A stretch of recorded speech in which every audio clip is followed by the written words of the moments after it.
بسم اللہ الرحمن الرحیم۔ سیرت النبی صلی اللہ علیہ وسلم، درس نمبر 20۔ آج کے درس میں سلسلہ غزوات، نبی اکرم صلی اللہ علیہ وسلم کی جو غزوات ہے ان سے متعلق بات کرنی ہے۔ سیرت النبی صلی اللہ علیہ وسلم پر جتنی کتابیں لکھی گئی ہیں ان میں رسول پاک صلی اللہ علیہ وسلم کے غزوات کو ایک روشن باب کی صورت میں ذکر کیا گیا ہے۔ تمام اسلامی مورخین اور سیرت کو لکھنے والے انہوں نے بڑے خوبصورت انداز سے حضور کے غزوات کو ذکر کیا ہے، اور کمال کی بات یہ ہے کہ جس طرح اسلام میں سیرت لکھنے والوں نے اس کو ذکر کیا ہے تو جو مستشرقین ہیں اور اہل کفر ہے، اہل یورپ کے جو مورخین ہیں، انہوں نے بھی حضور کی سیرت کو ذکر کیا ہے اور اس میں غزوات کو بڑے خاص طور پر ذکر کیا ہے، اور اس انداز سے کتاب تحریر کی ہے کہ گویا غزوات اصل میں لڑائیوں کا ایک تسلسل تھا، اور جس کا مقصد مسلمانوں کا لوگوں کو زبردستی مسلمان بنانا اور لوٹ مار کرنا تھا۔ چونکہ یہ تحریریں سراسر بدنیتی پر مبنی ہے اور غلط خیال اور گمراہ کن رائے ہے، اس لیے آج کے درس میں اس کی وضاحت اور اس سے متعلق بات کرنا مقصود ہے۔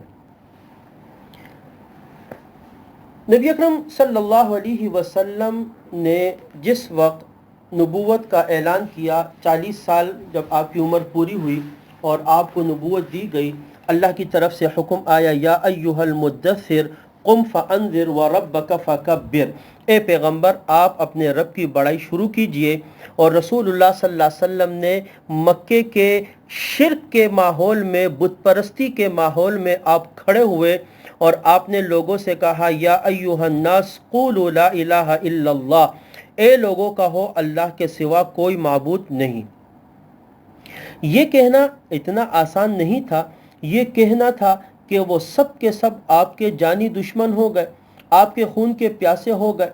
اور ظلم اور ستم کی کوئی نوع یا کوئی قسم ایسی باقی نہ چھوڑی ہو کہ جس کا آپ یا پھر جو آپ کے اوپر ایمان لانے والا صحابہ ہو ان پر انہوں نے تجربہ نہ کیا ہو۔ یہ تو اللہ تبارک و تعالیٰ کی طرف سے تسلیاں تھی، قرآن کی آیتوں کا نزول تھا کہ آپ کا سینہ اس کو برداشت کر رہا تھا، ورنہ مکے کے لوگوں نے انتہائی ظلم کیا۔ لیکن ایسے ماحول میں جو اسلام لانے والے تھے، کیا ان پر زبردستی ان کو مسلمان کیا جا رہا تھا؟ حضرت ابو بکر صدیق رضی اللہ تعالی عنہ، حضرت عمر فاروق رضی اللہ تعالی عنہ، حضرت عثمان غنی رضی اللہ تعالی عنہ، حضرت علی رضی اللہ تعالی عنہ، یہ خلفائے راشدین، پھر ان کے بعد دیگر صحابہ، انہوں نے جو اسلام قبول کیا تو کیا ان پر کوئی زبردستی کی گئی؟ حضرت ابو ذر غفاری رضی اللہ تعالی عنہ مکے سے باہر دور ایک قبیلے سے تعلق رکھتے تھے، جب ان کو پتہ چلا آئے رسول اللہ صلی اللہ علیہ وسلم پر ایمان لے کر آئے، اور جب واپس ہوئے تو ان کی دعوت سے آدھا قبیلہ بنو غفار مسلمان ہو گیا۔ حضرت جعفر رضی اللہ تعالی عنہ کچھ لوگوں کو لے کر حبشہ کی طرف انہوں نے ہجرت کی، حبشہ میں جا کے انہوں نے نجاشی کے دربار میں ایک خطبہ دیا اور نجاشی مسلمان ہو گیا اور وہاں کے لوگ مسلمان ہوئے، تو کیا ان پر زبردستی کی گئی؟ نہیں، وہ اپنی مرضی سے اسلام قبول کرنے والے تھے۔ رسول پاک صلی اللہ علیہ وسلم مکہ مکرمہ میں تھے، مدینے سے ایک وفد آیا، وہ ایمان لے کر آئے، دوسرا وفد آیا بیعت عقبہ کے اندر جو بیعت ہوئی، جو پیچھے دروس میں ذکر ہو چکے ہیں، اور پھر انہوں نے کہا بھی کہ آپ کسی کو دے کے جو ہمارے ساتھ جائے، اور حضرت مصعب بن عمیر رضی اللہ تعالی عنہ ان کے ساتھ گئے، اور وہاں پر مدینے کے لوگ انہوں نے اسلام کو قبول کیا۔ رسول پاک صلی اللہ علیہ وسلم کو دعوت دی مدینے آنے کی کہ آپ مکہ چھوڑ دیں، آپ آئے، ہم آپ کی حفاظت کریں گے۔ اور اس موقع پر بھی جب وہ کہہ رہے تھے تو انصار ہی میں سے ایک شخص کھڑا ہوا اور اس نے کہا کہ اے لوگوں، تمہیں پتہ ہے تم کیا کہہ رہے ہو؟ تم پورے عرب سے اعلان جنگ کرنے جا رہے ہو۔ انہوں نے کہا ہمیں قبول ہے۔ تو کیا یہ زبردستی تھی؟ نہیں، یہ زبردستی نہیں، بلکہ وہ اپنی خوشی سے اسلام قبول کر کے نبی اکرم صلی اللہ علیہ وسلم پر ایمان لے کر آئے تھے۔ اور پھر اتنا تو ہر انسان سمجھتا ہے کہ اگر کسی کے اوپر جبر اور اکراہ کیا جائے، کسی کو زبردستی مسلمان کیا جائے، تو جبر اور اکراہ کا اثر صرف ظاہر بدن پر ہوتا ہے. انسان خوف کی وجہ سے کچھ کر نہیں سکتا، لیکن دل پر تو کوئی مثر انداز نہیں ہو سکتا، قلب پر اس کا اثر نہیں ہوتا. لیکن جو لوگ مسلمان ہو رہے تھے وہ تو دل سے مسلمان ہو رہے تھے اور اسلام پر فریفتہ اور شیدہ ہو چکے تھے. نبی اکرم صلی اللہ علیہ وسلم پر اپنے مال کو، اپنے نفس کو، ہر چیز کو قربان کرنے کے لیے تیار تھے. تو ابتدا میں تو ان لوگوں نے اس انداز سے اسلام کو قبول کیا، تو ان پر کیا کوئی زبردستی نہیں ہوئی. پھر جب رسول اللہ صلی اللہ علیہ وسلم مدینہ منورہ تشریف لے کر آئے اور مسلمانوں کی ایک جماعت بنی، انصار اور مہاجرین سے ایک قوت بنی، ایک ریاست کا قیام ہوا، ایک طاقت آئی، اس کے بعد بھی اسلام کے قوانین کو اگر دیکھا جائے تو اسلام بزور شمشیر اس کے بعد بھی نہیں پھیلا. اسلام نے اپنی اشاعت کا ایک قانون بیان کیا ہے کہ جب بھی کسی کے ساتھ جنگ ہوگی تو سب سے پہلے ان کو اسلام کی دعوت پیش کرو، اسلام کی دعوت دی جائے گی. آج بھی آپ صلی اللہ علیہ وسلم کے زمانے سے لے کے آج تک جہاد کا طریقہ کار یہی ہے کہ سب سے پہلے ایمان کی دعوت دے. پس اگر وہ ایمان لے کر آ جائیں تو وہ مسلمانوں کے بھائی ہیں اور ان کو وہی حق حاصل ہوگا جو مسلمانوں کو، ان کو وہ تمام حقوق حاصل ہو جائیں گے اور بالکل ان کا اسلام ان کے برابر ہو جائے گا. اور اگر وہ اسلام قبول نہیں کرتے تو پھر ان کو دوسرا آپشن دیا جائے گا کہ بھئی اگر آپ اسلام قبول نہیں کرتے، اپنے مذہب پر قائم رہنا چاہتے ہیں تو ٹھیک ہے، اسلامی حکومت کے ماتحت آ جائے اور ان کو جزیہ جو ایک ٹیکس ہے وہ دینا قبول کر دے. اسلام تمہیں امن دے گا، تمہارے جان، تمہارے مال کی حفاظت کی ذمہ داری اسلامی حکومت کی ہوگی، اسلامی حکومت میں کوئی تمہیں نقصان نہیں پہنچا سکے گا، یہ اسلام کا قانون ہے. ہاں اگر وہ ان تینوں کو قبول نہیں کرتے ہیں، اگر وہ اسلام کو بھی قبول نہیں کرتے ہیں اور وہ اسلامی حکومت کے ماتحت جزیہ دے کر رہنا بھی پسند نہیں کرتے ہیں اور اسلام کے مخالف ہیں، تو اب پھر لازمی بات ہے اسلام حکم دیتا ہے ان کے ساتھ جنگ کرنے کا تاکہ اسلام کو نقصان نہ پہنچ سکے. یہ نہیں ہے کہ اسلام صرف قتل و قتال چاہتا ہے یا اسلام صرف لوگوں کو مارنا چاہتا ہے، ایسا قطعا نہیں ہے. ورنہ یہ تو اسلامی قوانین میں یہ بھی ضابطہ سب کو معلوم ہے کہ اسلام ایمان نام ہے اقرار باللسان و تصدیق بالقلب،